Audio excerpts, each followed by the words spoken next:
Bismillahirrahmanirrahim. Alhamdulillahi rabbil alamin. Wassalatu wassalamu ala asyrafil anbiya'i wal mursalin Sayyidina maulana Muhammadin wa ala alihi wa sahbihi ajma'in. Qala al-musannif rahimahullah wa nafa'ana bi ulumihi fid dharain amin. Hadis yang kelima, tinggalkan yang ragu-ragu.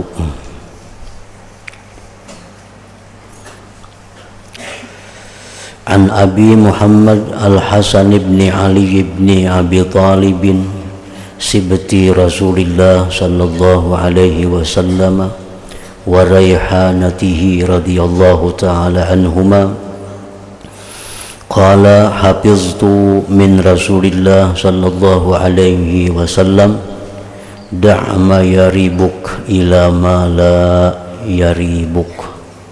Rawahu Tirmidzi. Artinya daripada Abu Muhammad Al-Hasan bin Ali radhiyallahu anhuma, cucu Rasulullah sallallahu alaihi wasallam dan wangi-wangian baginda. Artinya wangi-wangian baginda itu penyenang hati Rasulullah sallallahu alaihi wasallam. Sayyidina Hasan berkata, aku telah menghafal, mengingat daripada Rasulullah sallallahu alaihi wasallam akan sabdanya yang berbunyi, tinggalkan apa-apa yang meragukan engkau kepada apa yang tidak meragukan engkau. Kita ragu-ragu apakah ini baik atau kada. Nah, apakah ini baik atau kada, maka kita disuruh meninggalkan keraguan itu. Artinya kada usah digawi. Nang ini baikkah dimakan atau kada baikkah dimakan, nang kada usah dimakan, kada ragu-ragu lagi. Ini halalkah hukumnya, haramkah, ragu-ragu, nang kada usah diambil. Nah, itu artinya tinggalkan keraguan. Apakah ini bermanfaat atau mudarat, kita ragu-ragu, nang kada usah dilakukan perbuatan itu.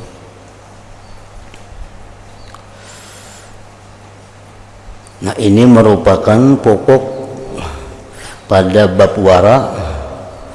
Wara itu artinya menjaga diri daripada hal yang syubhat dan haram. Menjaga diri daripada hal yang syubhat dan haram.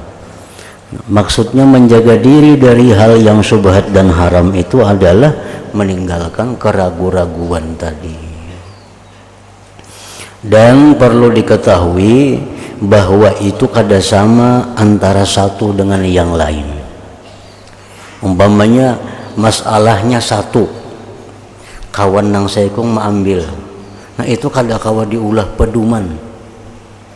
Si anu pang maambil ha, kada usah diulah peduman. Yang penting hati kita. Nah, hati kita. Kecuali orang itu adalah guru kita, nah itu kada jadi masalah.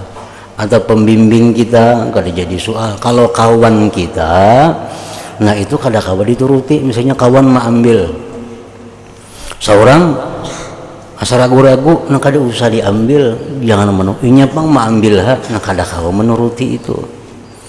Kada kawa, karena pengarangnya punya hati kada sama, punya dalil kada sama. Mungkin ini mengambil itu hatinya yakin itu baik, diambilnya. Nah, selama kita kada yakin itu baik, kada usah umpat kawan itu. Nang kita turuti adalah mata hati atau bisikan hati kita, nang kita turuti. Nah, tinggalkan apa-apa yang meragukan engkau kepada apa yang tidak meragukan engkau. Jangan menyalahkan orang. Ngapa itu mengambil barang nang kada baik? Nah, kita kada tahu hati orang, barangkali inya menyangka itu baik. nah kada kau menyalahkan orang. Mun aku itu memberi kok kada nyambut orangnya kada bagus, itu menurut kita bujur. Cuma jangan menyalahkan orang yang menyambut. Orang menyambut itu ada alasan orang tersendiri, karena menurut perkiraannya jadinya menurutku baik aja, aku kalau ragu-ragu aku ambil ya. Nah seorang yang ragu-ragu jangan mengambil. Nah jadi kalau kita kadang mengambil, jangan menyalahkan orang yang mengambil, karena dalilnya kada sama. Barangkali orang ada pengetahuan khusus, barangkali orang ada informasi yang khusus yang membuat inya yakin bahwa itu adalah baik. Nah kita kada dapat informasi itu, kita tolak bujur pun kita, tapi jangan menyalahkan orang yang mengambil itu. Nah ini artinya da'ma yaribuk ila ma la yaribuk. Kada boleh kita menyuruh orang supaya sama lawan kita semuaan. Nah karena kita ragu-ragu lalu kita tolak, lalu kita padahkan dua orang tolak meragukan, kada boleh, karena kada sama antar orang itu. Nah tinggalkan apa-apa yang meragukan engkau kepada apa yang tidak meragukan. Misal si A ini membagi nasi bungkus, bagi nasi bungkus, kawan kita mengambil nasi bungkus itu dimakannya. Ada kita ragu-ragu karena kita kada kenal baik lawan si A ini, kayak apa duitnya, kayak apa orangnya, kita kada tapi kenal baik. Lalu kita tolak karena keraguan-raguan. Nah kita bujur, tapi jangan menyalahkan orang yang mengambil tadi. Betul lah, mengambil itu meragukan tuh kita yang ragu-ragu, ini kan ragu-ragu. Nah kada kau disamakan lawan kita semuaan manusia, kada kawa. Nah itu nang banyak tergelincir orang-orang nang hanyar ilmu, orang yang hanyar mengaji, orang yang hanyar jadi ulama, itu banyak tergelincir. Ini kehendaknya orang kayak inya semuaan, padahal Tuhan kada nyuruh kayak inya semuaan. Nah, Tuhan menyuruh mendengar isi hati masing-masing, mendengar petunjuk hati masing-masing, kada menuruti orang-orang.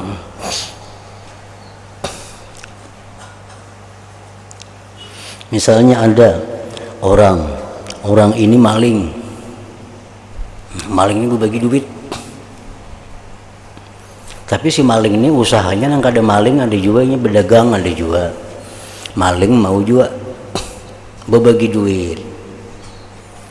Kita tahu duit yang diberiakannya lawan kita ini adalah duit dagangannya, tahu kita persis. Ini bapak dah, ini lain duit maling, ini duit daganganku, aku beriakan duit kita ambil. Ada kawan kita ini kada tahu, duit namanya diberiakannya kada tahu, ditolaknya bujur. Kawan kita bujurnya menolak karena ini kada tahu duit amanah diberiakan. Kita menerima nih bang, bujur juga karena kita tahu diberiakan itu duit dagangannya. Nah jadi kada kawa dipukul sama, bertaan kayak itu kada kawa. Tergantung hati kita.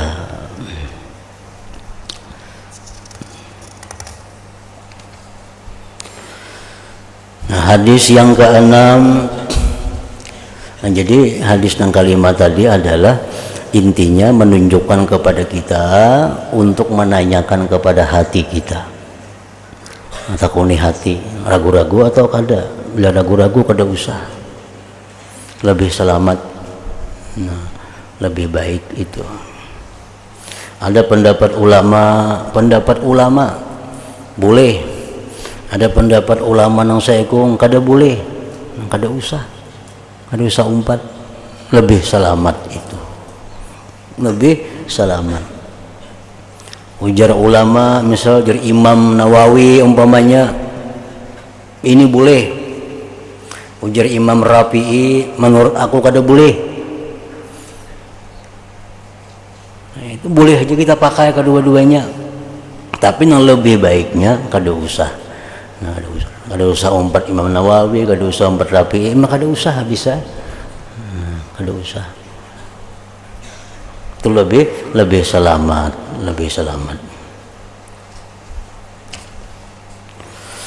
Hadis ke-6, di antara ciri atau alamat keindahan Islam seseorang An Abi Hurairah radhiyallahu anhu qala Rasulullah sallallahu alaihi wasallam min husni islamil mar'i tarkuhu ma la ya'ni. Rawahu Tirmidzi wa Ibnu Majah. Artinya daripada Abu Hurairah radhiyallahu anhu berkata, telah bersabda Rasulullah sallallahu alaihi wasallam, sebahagian daripada tanda keelokan Islam seseorang, tanda baiknya agama seseorang pada diri orang itu ialah meninggalkan apa-apa yang tidak berfaedah, terutama perkataan. Meninggalkan sesuatu yang kada bermanfaat, meninggalkan perkataan yang kada manfaatnya. Nang kada ada manfaat tuh nang kayak apa? Perkataan nang kada bermanfaat tuh perkataan nang kayak apa? Nang diucapakan kita kada dapat pahala, mun kita beranai kada berdosa. Nah, mun kita ucapakan tuh kada ada manfaatnya, kada ada pahalanya. Amun kita beranai kita kada berdosa. Nah, itu kada ada manfaat ngarannya. Bila kita ucapkan itu berpahala, itu perkataan yang bermanfaat. Atau mungkin kita berdiam kita berdosa, nah kita ucapkan itu bermanfaat ngarannya. Diucapkan kada berpahala, berdiam kita kada berdosa, itu ngarannya nang kada bermanfaat tadi. Jadi sebelum berkata-kata itu, nah kita apa ngarannya? Pikirkan dulu, ini mun ku ucapakan ini berpahala kada, amun aku beranai berdosa kada. Mun aku beranai ini berdosa, nah ucapakan. Amun aku berucap ini berpahala, ucapakan. Ucapan yang berpahala itu bukan hanya ucapan zikir, bukan hanya ucapan tasbih, bukan hanya salawat, bukan hanya ilmu. Ucapan yang berpahala itu banyak. Antara lain adalah ucapan-ucapan nang halal, ucapan-ucapan nang halal nang kada maksiat, nang menyenangkan hati orang. Nah, itu berpahala. Bukan zikir melulu, bukan salawat melulu, bukan nang tasbih melulu, istighfar kada, bukan ilmu bicara halal haram aja kada. Kata-kata nang halal, nang boleh diucapkan untuk menyenangkan hati orang itu adalah pahala. Misal kita ada tamu, nah, kita tamu Anda, lalu kan ini tamu, nah, pian tadi mulai di mana? Nah, itu kan zikirlah itu. Pian tadi mulai di mana, datang di mana? Zikirlah kada, salawatlah kada, tasbih lah kada, ilmu lah kada juga itu kan pian datang di mana tadi. Nah, kita mau ucapkan itu apa gunanya? Untuk menjinakkan, menyenangkan hati tamu nih. Mau tamu nih datang kita itu untuk Allah maulah tamu kayak itunya. Kenapa kita tamu kayak apa ini? Nah, jadi mau tamu tuh datang kada usah Allah kada usah istighfar. Nah, kalimat nang berpahala diucapkan pian tadi mulai di mana? Aku sih mulai kampung anu itu di mana tuh anaknya? Nah, tuh kata-kata nang berpahala untuk menyenangkan hati tamu. Asal nang halal, nah, kalimat-kalimat nang kada maksiat diucapkan untuk menyenangkan orang. Nah, itu berpahala, itu manfaat ngarannya. Tapi mun kalabihan, nah jadi kada bermanfaat lagi. Amun kalabihan tuh kada bermanfaat lagi. Misalnya ada tamu, ben mulai mana? Mulai Birayang. Birayang tuh di mana?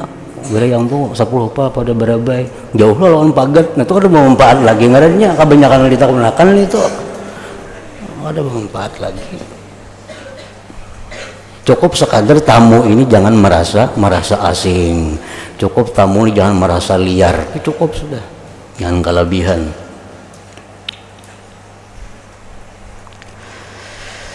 Nah, meninggalkan seseorang apa-apa yang tidak berfaedah.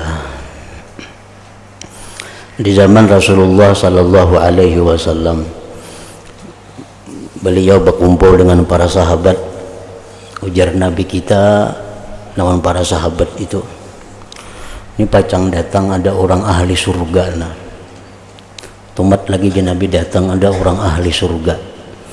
Jadi sahabat yang hadir cangang, siapa yang datang nih kira-kira nih? Jangan-jangan Abu Bakar Siddiq, jangan-jangan Sayyidina Ali yang datang, jangan-jangan Umar bin Khattab yang datang.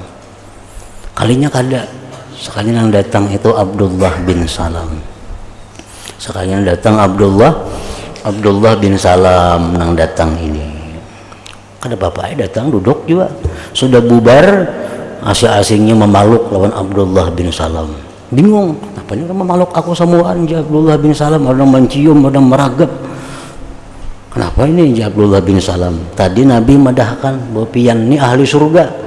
Nah, jadi kami bertakun, kenapa garang amalan pian ini maka pian ini dipadahkan Nabi ahli surga. Tuhuk ingin mengatakan apa amalan nih. Jadi rasanya aku ada dua aja biasa amalan. Satu biasanya amalanku itu salamatus sadar, salamatus sadri. Artinya apa? Hatiku ini kada ada apa ngerasa benci lawan orang tuh kada ada. Nah, hatiku tuh asa kada ada musuh lawan orang tuh kada ada.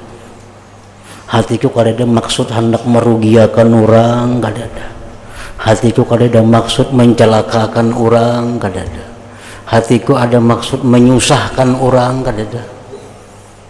Nah, itu hatiku kisah kada ada hendak kada baik lawan orang.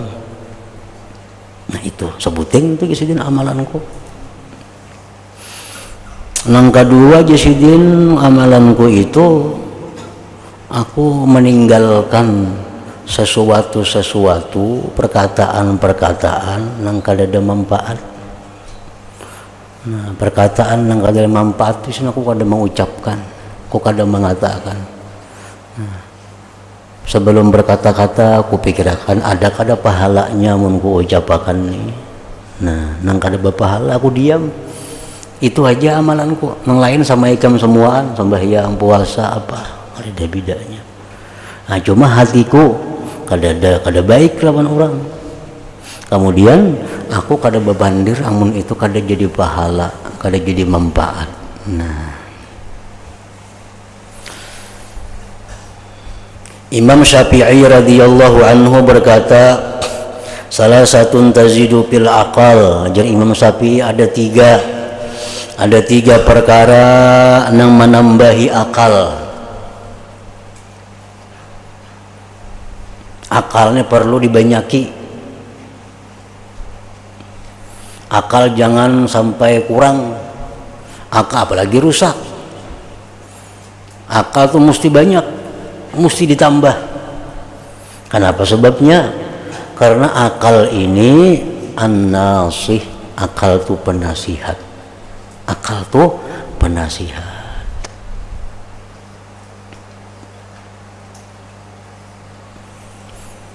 Bila hati kita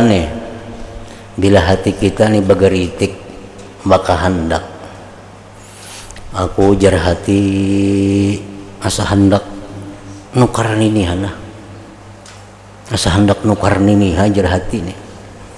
Nah, datang akal tuh ya akal paraya ikam nukar itu membuang-buang duit jika dibangunakan ke masjid sampai ikam anak cucu ikam pahalanya mengalir ke ina. Bapak ikam nukar tuh bermiliar 2 miliar cakap diulah masjid. Ujar akal. Nah, makanya akalnya perlu banyak berisi. Jadi banyak nang menasihati nih. Ujar nafsu, ikam nukar itu nyaman ikam baharatnya sekampungan. Nah, ujar nafsu. Bila ikam berisi itu empa agaknya sekampungan tuh ikam. Orang kada nang makain itunya. Nukar yang 4-5 buah nukar itu ujar nafsu. Nah, jadi hati ini makna bulang-bulik, ini nasihat akal, ini nasihat nafsu. Karena hati memutuskan nukar apa juga. Nah, bila banyak biasa akal, banyak nasihat, akal kena menang. Nah, jadi perlu akal itu ditambah. Jangan dikurangi, apalagi dirusak. Makanya dosa paling besar, ummul khataya, induk segala dosa itu apa? minum nang merusak akal, makan nang merusak akal. Itu ummul khataya, induk segala dosa. Nang manasihati ini kadada lagi. Orang minum arak tuh dosanya paling ganal dosa. Kenapa? Merusak akal. Kalau akal ini kada berfungsi, apalagi nang manasihati kita. Ajar akal jangan kayak itu, kada bagus. Tam di dunia supan, di akhirat supan. Nah akal tuh, amun nafsu kada, nak nyaman terus. Isuk kayaknya dipikirkan, pokoknya hari ini nyaman dulu. Perkara isuk kayaknya bahasa. Nah itu nafsu. Kalau mau menjurus kepada kejahatan. Jadi jangan sekali-kali menjabai, menyentuh, nang merusak akal. Akal ini sesuatu hamba Allah nang paling ma'rifat lawan Allah tuh akal. Nah, tuh ditanya Allah menciptakan akal. Gitu Tuhan, hai akal, siapa aku?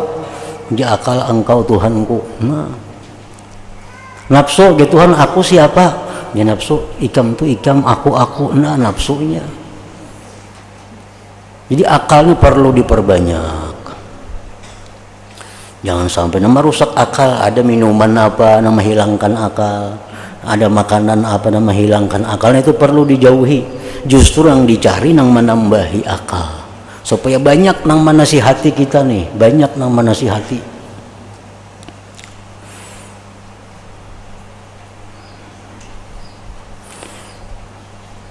Kayak kisah seseorang laki-laki ditangkap oleh dijebak oleh seorang perempuan.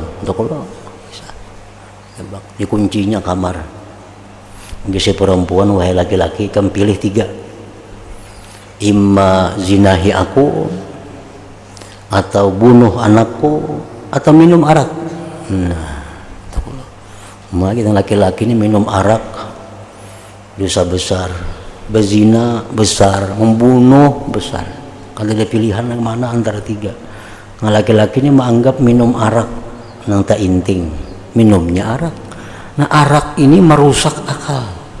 Gara-gara minum arak, akhirnya perempuannya terzinahinya, anak itu dibunuhnya. Nah, jadi jangan anggap inting dengan khamar. Orang nang wani membunuh kuitan tuh orang nang rusak akal. Kuitan dibunuhnya banyak tuh ini. Kenapa? Akalnya rusak. Kalau minum-minuman, mabuk-mabukan gitu, kuitan dibunuhnya. Imam Syafi'i berkata 3 hal ini menambahi akal. 1, mujalasatul ulama, rancak duduk lawan ulama. Rancak dudukan lawan ulama nang ini nang dikawan ini ulama nang berilmu, nang mengarahkan jalan kepada Allah, bukan ulama nang menambah hati cinta kepada dunia. Bakawan lawan ulama nang menasihati, ulama nang mau memberi ilmu, ulama nang mengarahkan ke jalan nang bujur. Nah itu ulama nang dikawani. Jangan ulama-ulama nang mendorong seorang mengumpul harta, ulama-ulama nang mendorong kita berpolitik, jangan dikawani, itu menambah rusak. Nah ulama-ulama nang dikawani, ulama nang membimbing kita, nang membujurakan kita nang salah, nang kayak apa. Nah itu. Nah bakawan lawan ulama itu menambah akal. Akal kita jadi besar, akal kita jadi banyak, sehingga banyak nang menasihati kita. Yang kedua, wa mujalasatis salihin. Mujalasatus salihin, bakawan orang-orang saleh, orang-orang ahli ibadah. Nya bawirid, umpati bawirid, nya baca Quran, kawani yang baca Quran. Nah itu menambah akal juga. Yang ketiga, wa tarkul kalam bima la ya'ni, meninggalkan pandir nang kadada manfaatnya. Meninggalkan bebandir nang kadada manfaatnya. Baik guring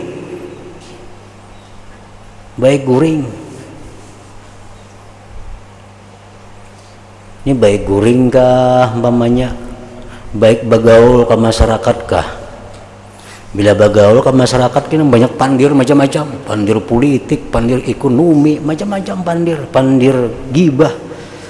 mun aku guring kada bakawan baik guring nyata kanyang mata bertambah guring nih, bertambah akal guring daripada begaul lawan nang maulah dosa.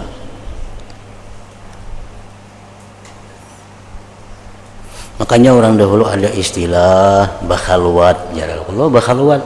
Ada yang 3 hari orang bakhalwat tuh, ada yang 10 hari, ada yang 40 hari. Bakhalwat tuh apa? Bersembunyi, menyaurangan, supaya jangan bepandir. Nah, dan di zaman dahulu, zaman Nabi kita memberi orang amalan tuh kada rata. Satu orang datang kepada ini aja Nabi amalan nikam. Ada yang datang kepada Nabi lain-lain, walaupun yang datang orangnya seimbang, bisa lain-lain amalan. Ada yang Nabi ketahui orang ini penyarikan, datang lawan Nabi, ya Rasulullah minta amalan nabana. Ya Nabi amalan nikam sebuting jangan penyarikan. Lain padan itu pang apalagi ya Rasulullah, jangan penyarikan ya Nabi. Itu pang apalagi jangan penyarikan. Nabi tahu orang ini penyarikan. Jadi amalan yang paling baik jangan penyarikan. Ada yang saya pun datang lantih orangnya, bapandir aja gawian. Sorangan bapandir juga nya apa-apa guru makannya daripada kalantihannya nih. Datang minta amalan apa yang bagus. Jangan bepandir tuh aja.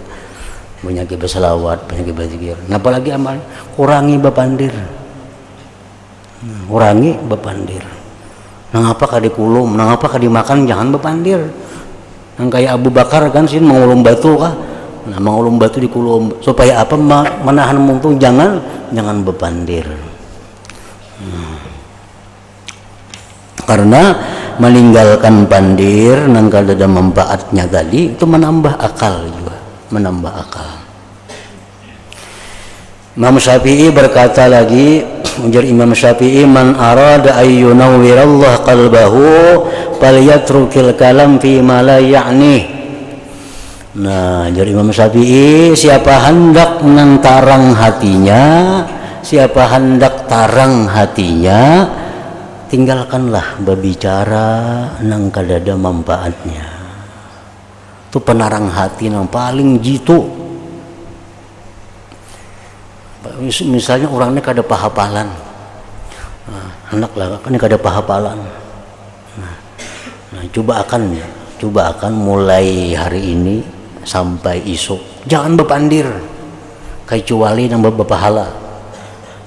Nah, karena esoknya hanya hafal tuh. Anak mengetahui tarangnya hati. Gitu misalnya anak menghafal surah Wadduha umpamanya, nah handap aja. Lambat hafal surah Wadduha tuh. Wadduha wal laili idza saja ma wadda'aka rabbuka wa ma qala. Kalau mau hafal tuh bulik-buliknya situ. Nah, jadi mulai hari ini 24 jam. 24 jam aku kada hendak bepandir kecuali pandir nang bapahala. Diam aja. Kalau perlu kurung di kamar sama sekali. Isuk tuntung 20, karena hafal aja surah waktu itu hafal. Nak mencobakannya hafal. Karena bepandir nang sia-sia itu maulah hati jadi kadap, maulah utak jadi tumpul. Man arada ayyunawwirallah qalbahu fal yatrukil kalam bima la ya'ni. Ujar Imam Syafi'i, siapa hendak Allah terangi hatinya, maka hendaklah dia berkata-kata, meninggalkan berkata-kata nang kada ada manfaatnya. Jadi ngatakan nang kada bermanfaat tadi kata-kata nang diucapakan kada berpahala, nang badiam kada berdosa. Ini ada baru kita berdiam itu berdosa. Mungkin diucapakan nih nah, mungkin diucapakan nih berdosa, diucapakan maka seperti apa contohnya amar ma'ruf nahi munkar. Nah, di rumah kita ada melihat nang haram, di rumah ada melihat nang munkar. Mun kita beranai kita berdosa. Nah kita ucapkan jangan pakai itu kada boleh. Nah itu kada boleh dilarang Tuhan. Nah kita ucapkan itu. Nah itu jadi pahala ngarannya. Mun badiam jadi dosa. Nah itu ada macam itu.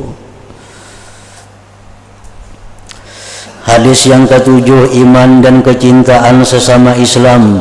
An Abi Hamzah Anas bin Malik radhiyallahu anhu khadimi Rasulillah sallallahu alaihi wasallam annahu qala la yu'minu ahadukum hatta yuhibba li akhihi ma yuhibbu li nafsihi. Artinya daripada Abi Hamzah Anas bin Malik khadim Rasulullah sallallahu alaihi wasallam, pembantu Rasulullah, bahwasanya Rasulullah sallallahu alaihi wasallam bersabda, Anas bin Malik ini salah satu pembantu Sidin. Nabi kita banyak besi pembantu. Ada pembantu urusan sandal Sidin ada pembantu urusan mengurusi kendaraan Sidin ada pembantu urusan yang di dapur di rumah tangga Sidin ada. Anas salah seorangnya. Bahwasanya Rasulullah sallallahu alaihi wasallam bersabda, tidak beriman, tidak sempurna iman seseorang di antara kamu sehingga ia mencintai bagi saudaranya apa yang ia cintai untuk dirinya sendiri.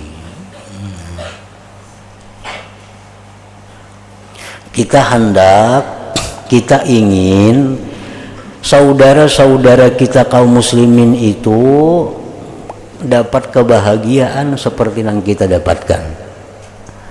Nah, kita ingin saudara-saudara kita kaum muslimin itu terhindar daripada bala bencana sebagaimana kita terhindar daripadanya. Kadang alih dan kadang ruginya.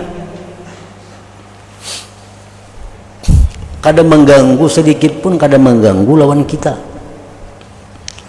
Kita berdagang payu, berdagang rami. Dalam hati kita nih kapingin jakanya yang sebelah tokonya payunya kayak aku juga. Nah rugilan itu kita, rugilan itu kada ada ruginya biar hati nang kayak itu bakal hendak. Nah biar nang kayak itu hati apa ngalihnya. Kita berdagang rami, sebelah kita toko ini kada payu. Nah, kalau hati kita sedih jakanya sebelah tokonya kayak aku juga raminya berdagang. Nah apa ruginya nih tuh? Mengurangi rezeki kita kada, bahkan kita dapat iman nang sempurna, mencintai dia untuk saudaranya sebagaimana dia mencintai dirinya. Inya selamat dari musibah, mudahan juga kawan di sebelahku tuh selamat dari musibah. Nah itu pengalihnya, itu sedikit pun kadang merubah takdir Tuhan, kada merubah apa-apa, cuma hanya membuktikan bahwa hati kita bersih, kada ada hendak niat kada baik lawan orang. Nah, sebelah toko kayak itu, sebelah tokonya rame berdagang, kita kada payu. Lalu dia sebelah toko dalam hatinya nih, aku senang banget, jangan itu payu berdagang kayak aku. Nah, hatiku nih senang, kayak itu berdagang rame yang kayak aku. Apa ngalihnya nih tuh? Nah tapi kalau orang-orang yang dalam hatinya ada dengki, dalam hatinya ada hiri, nah itu berat beneran itu. Makanya hendak orang sapasaran kalau nang payunya ini aja saya pun nang payu itu kehendaknya. Ini orang nang hatinya kotor.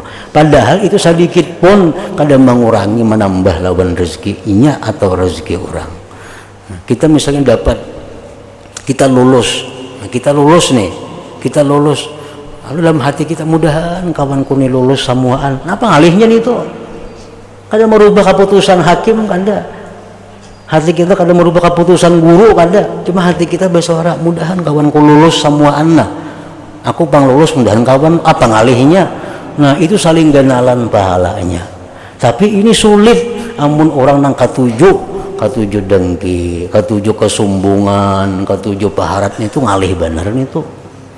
Nah, padahal kadang merusak apa-apa, kadang mengurangi apa-apa, kadang menambahi apa-apa.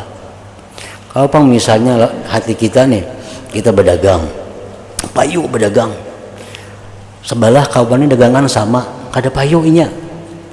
Lalu hati kita nih, kasihannya kawanku mudahan nyarami nya berdagang kayak aku. Nah, jadi rami lah nya berdagang, kada tentu juga jadi rami nya berdagang. Bisa tambah kada payu mau juga inya. Nah, tapi kita maka mendapat pahala yang besar, kita dapat keimanan yang ruginya kada. Kalau bila hati kita macam itu, kita jadi bakurang payu kada bakurang payu kada. Tetap kita payu, rezeki kita banyak di situ. Nah, jadi la yu'minu ahadukum hatta yuhibba li akhihi ma yuhibbu li nafsihi. Nah, tidak beriman salah seorang kamu sehingga dia mencintai bagi saudaranya yang dia cinta bagi dirinya. Kita hendak diri kita nih bahagia, saudara kita pun kita kehendaki agar inya jadi bahagia. Kita untung, kita ingin saudara kita sebelah nih untung. Kita sukses, kita ingin mudahan saudara kita sukses juga. Nah, itu. Hadis ke-8, Allah Ta'ala itu baik dan tidak menerima kecuali yang baik. An Abi Hurairah radhiyallahu anhu qala Rasulullah sallallahu alaihi wasallam, innallaha thayyibun la yaqbalu illa thayyiba. وإن الله تعالى أمر المؤمنين بما أمر به المرسلين فقال تعالى يا أيها الرسل كلوا من الطيبات واعملوا صالحا وقال تعالى يا أيها الذين آمنوا كلوا من طيبات ما رزقناكم ثم ذكر الرجل يطيل السفر أشعث أكبر يمد يديه إلى السماء يا ربي يا رب ومطعمه حرام ومشربه حرام wa malbasuhu haram wa ghudhiya bil haram anna yustajabu lahu. Artinya daripada Abu Hurairah radhiyallahu anhu berkata, Rasulullah sallallahu alaihi wasallam bersabda, sesungguhnya Allah Subhanahu wa taala itu baik dan ia tidak menerima kecuali yang baik juga. Allah itu baik dan Tuhan kada menerima kecuali yang baik. Dan sesungguhnya Allah Ta'ala telah menyuruh orang-orang yang beriman dengan apa yang ia suruh kepada sekalian mursalin para rasul. Maka Allah Ta'ala berfirman seperti ayat yang disebutkan di dalam hadis di atas tadi, yang maksudnya, hai sekalian rasul, makanlah daripada yang baik yang halal dan beramallah akan amalan yang baik. Dan ia berfirman lagi seperti ayat yang disebutkan di dalam hadis di atas tadi, yang maksudnya, hai orang-orang yang beriman, makanlah dari segala yang baik yang telah kami berikan rezeki akan kamu. Kemudian Nabi SAW bersabda, menyebut seseorang lelaki yang jauh perjalanannya, kusut rambutnya, berdebu badannya.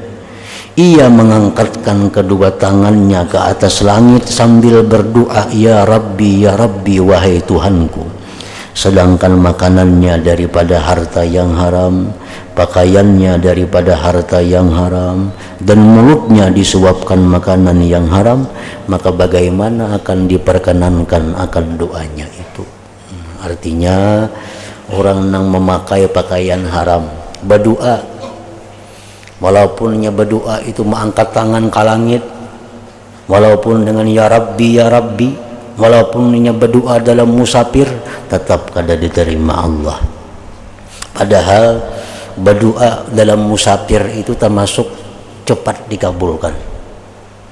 Orang tuh berdoa dalam keadaan musafir itu lebih cepat dikabulkan dari doa kita di kampung kita. Kita berdoa misalkan kabul di kampung, bawa musafir ke Samarinda sana, berdoa tengah jalan bisa kabul. Karena doa orang musafir itu mustajab. Tapi kalau pakaiannya haram, makanannya haram, musafir ke mana aja Allah kada memperkenankan. Nah, berdoa dengan mengangkat tangan. Mengangkat tangan. Nabi kita itu kalau sedang berdoa dalam hal-hal yang penting, Nabi itu mengangkat tangan sampai kelihatan ketiaknya. Nah, jadi kayak itu juga kita berdoa macam-macam. Ada yang di betang paha bandak, nah doa kepanjangan, nah di betang paha bandak.